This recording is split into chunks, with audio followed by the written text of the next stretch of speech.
নমস্কাৰ, আপোনালোক সকলোকে মোৰ ইউটিউব চেনেললৈ স্বাগতম জনালোঁ। আজি মই বনাব ওলাইছোঁ ৰসগোল্লা। ইয়াত মই 1 লিটাৰ গাখীৰ লৈছোঁ। গাখীৰখিনি গৰম হৈ গ'ল। এতিয়া গেছৰ পৰা নমাই ইয়াতে নেমু ৰস দি দিছোঁ।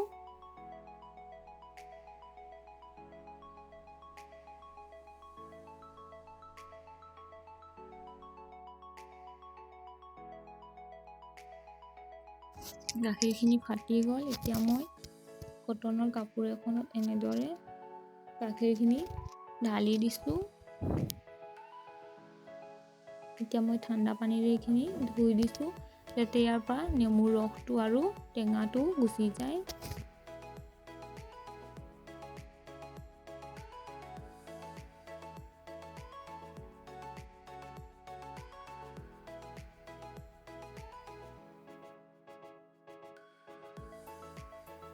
এতিয়া মই এনেদৰে চেপি গোটেই পানীখিনি উলিয়াই দিছোঁ।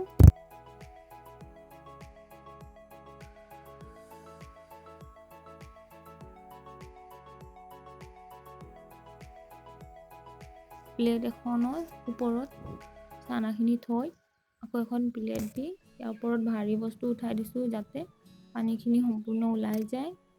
এনেদৰে 2 ঘণ্টাৰ কাৰণে থৈ দিম। 2 ঘণ্টা হৈ গ'ল। এতিয়া মই চানাখিনি হাতেৰে মিহি কৰি লৈছোঁ। ইয়াতে 2 চামুচ কৰ্ণফ্ল'ৰ দিছোঁ। আপোনালোকে ময়দাও দিব পাৰে। এইখিনি আকৌ মই ভালদৰে হাতেৰে এনেদৰে সানি লৈছোঁ। যিমান ভালকৈ সনা হয় সিমানে ৰসগোল্লাটো ছফ্ট হয় আৰু ফাটি নাযায়। গোটেইখিনি এনেদৰে হাতৰ তলুৱাৰে সানিছোঁ।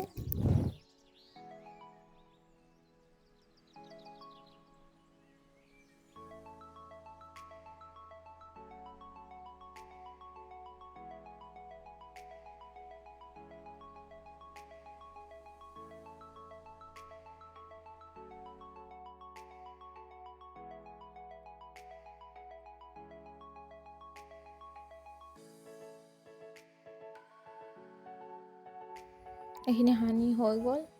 এতিয়া মই বল বনাই চাম।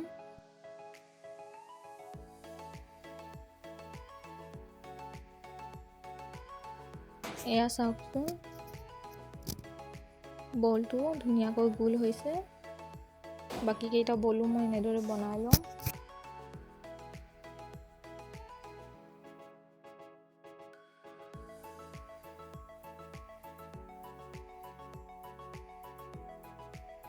এয়া গোটেইকেইটা বল বনাই ল'লোঁ।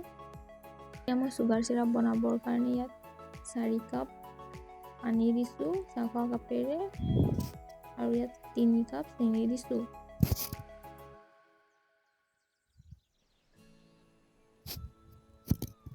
এতিয়া ইয়াতে অকণমান ইলাইচি গুড়ি কৰি দি দিছোঁ।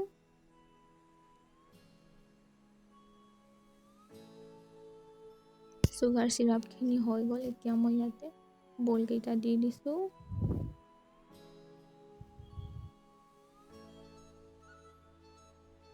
এনেদৰে মই এবাৰ লৰাই দিছোঁ গোটেইকেইটা আৰু এতিয়া ঢাকন দি 10 মিনিটৰ কাৰণে এনেদৰে থৈ দিম। গেছটো কমাই থৈছোঁ। এয়া 10 মিনিট হৈ গ'ল। এতিয়া চাওকচোন ৰসগোল্লা কেইটা ধুনীয়াকৈ ফুলি গৈছে। ৰসগোল্লা কেইটা নমাই ল'লোঁ আৰু এনেকৈ 7 ঘণ্টা ফ্ৰিজত থৈ দিম। ভিডিঅ'টো চাই যদি ভাল পালে লাইক কৰিব আৰু চেনেলটো ছাবস্ক্ৰাইব কৰি দিব। ধন্যবাদ।